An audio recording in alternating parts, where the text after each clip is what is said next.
Hello दोस्तों, मैं हूं सुप्रिया और आप देख रहे हैं कॉमर्स मार्केटिंग ऑफ इंडिया। और आज का हमारा टॉपिक है मार्केटिंग रिसर्च प्रोसेस। सबसे पहले देखते हैं मार्केटिंग रिसर्च प्रोसेस का कॉन्सेप्ट। मार्केटिंग रिसर्च प्रोसेस बहुत सारे स्टेप्स के सीक्वेंस से मिलकर बनी है। इसके स्टेप्स आपस में इंटरलिंक्ड एंड इंटरडिपेंडेंट है। इस प्रोसेस के डजन्स में छोटे छोटे स्टेप हैं, बट मेनली 6 स्टेप हैं जो हर स्टेप में फिट हो जाते हैं अच्छे से। हमेशा एक प्रोसेस के स्टेप क्रोनोलॉजिकल ऑर्डर में चलते हैं। इसमें 6 स्टेप्स इंक्लूड होते हैं। चलिए देखते हैं वो। First, identifying and defining the problem. Second, developing an approach to the problem. Third, formulating research design. Fourth, collecting of data. Fifth, analysing data. Sixth, preparing and presenting report. अब देखते हैं इसे डिटेल में। फर्स्ट है identifying and defining the problem. Marketing research process का first step यह है कि सबसे पहले हमें प्रॉब्लम को जानना है कि प्रॉब्लम है क्या। फिर उस प्रॉब्लम को डिफाइन करना है कि प्रॉब्लम कैसे हुई है। किसी ने बिल्कुल सही कहा है, a problem will defined is half sold. अगर हम अपनी प्रॉब्लम को अच्छे से एक्सप्लेन कर देते हैं तो आधी प्रॉब्लम तो हमारी वहीं पर सोल्व हो जाती है।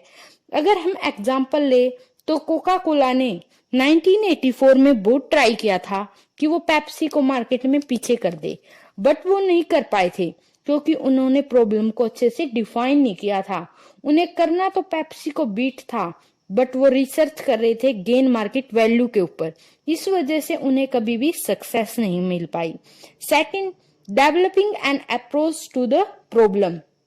फर्स्ट स्टेप में हमने पता चल गया था कि हमारी प्रॉब्लम क्या है, तो अब हम देखेंगे कि इस प्रॉब्लम का हमारा मेन ऑब्जेक्टिव क्या है और हमें प्रॉब्लम को सोल्व किस अप्रोच की नीड पड़ेगी करने के लिए।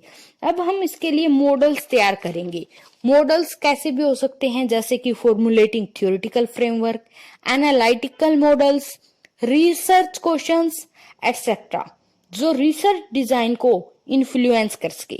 3 टाइप के रिसर्च डिजाइन हैं, exploratory research design, descriptive research design and casual research design. Exploratory research design में जो सेकेंडरी डाटा है उसके आइडिया पर बेस है, उस पर फोकस करते हैं। डिस्क्रिप्टिव में जो हमारे मेन कैरेक्टरिस्टिक्स हैं, जैसे एज हो गया, जेंडर होगी, इन सब के ऊपर बेस है। कैजुअल में हम कॉज और इफेक्ट का जो रिलेशन है उसके ऊपर रिसर्चर बेस करता है। थर्ड आता है हमारा formulating research design. Research design का मतलब है कि हम कौन सा डाटा इकट्ठा करेंगे, कहां से डाटा इकट्ठा करेंगे, कब डाटा इकट्ठा करेंगे और कैसे डाटा को एनालाइज करेंगे। अगर हम एग्जांपल लें तो जैसे कि इंडिया की पॉपुलेशन के लिए सर्वे किए जाते हैं ताकि हम पॉपुलेशन को जान सके, या कुछ ऐसे भी हैं जिसमें हम एक्सपेरिमेंट्स का यूज करते हैं। ये ऐसे करते हैं हम फॉर्मुलेटिंग रिसर्च डिजाइन। फोर्थ आता है कलेक्टिंग ऑफ डाटा। इस प्रोसेस में 2 वर्क इंक्लूड किए जाते हैं डाटा को कलेक्ट करने के लिए। एक होता है फील्ड वर्क और दूसरा होता है डेस्क वर्क। फील्ड वर्क का मतलब है हर इंडिविजुअल के पास जाकर डाटा को कलेक्ट करना, जैसे कि अभी हमने देखा था कि हम सर्वे करते हैं पॉपुलेशन के पास जा जाकर। सेकंड आता है डेस्क वर्क।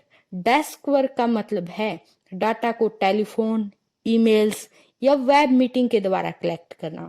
डेस्क वर्क ज्यादा टाइम लेता है फील्ड वर्क के कंपैरिजन में, क्योंकि उसमें टेक्निकल एरर्स आ जाते हैं कई बार, इस वजह से। फिफ्थ आता है एनालाइजिंग डाटा। अब हमने जो डाटा कलेक्ट किया है, अब हम उसे देखेंगे कि वो डाटा सही है या गलत है।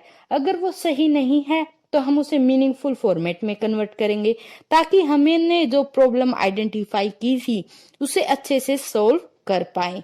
इसका मेन एम यह होता है कि जो इंफॉर्मेशन कलेक्ट की है वो पूरी सही है या नहीं। अगर नहीं है तो उसे एडिट करवाना। 6th पॉइंट है प्रिपेयरिंग एंड प्रेजेंटिंग रिपोर्ट।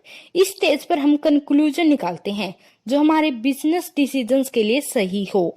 फिर हम रिपोर्ट तैयार करते हैं।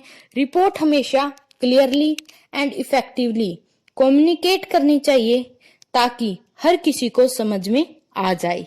Thank you so much guys. अगर आपको इस टॉपिक में कोई प्रॉब्लम है तो आप कमेंट बॉक्स में लिख सकते हैं। Please like and subscribe my channel. So thank you so much. Hello दोस्तों।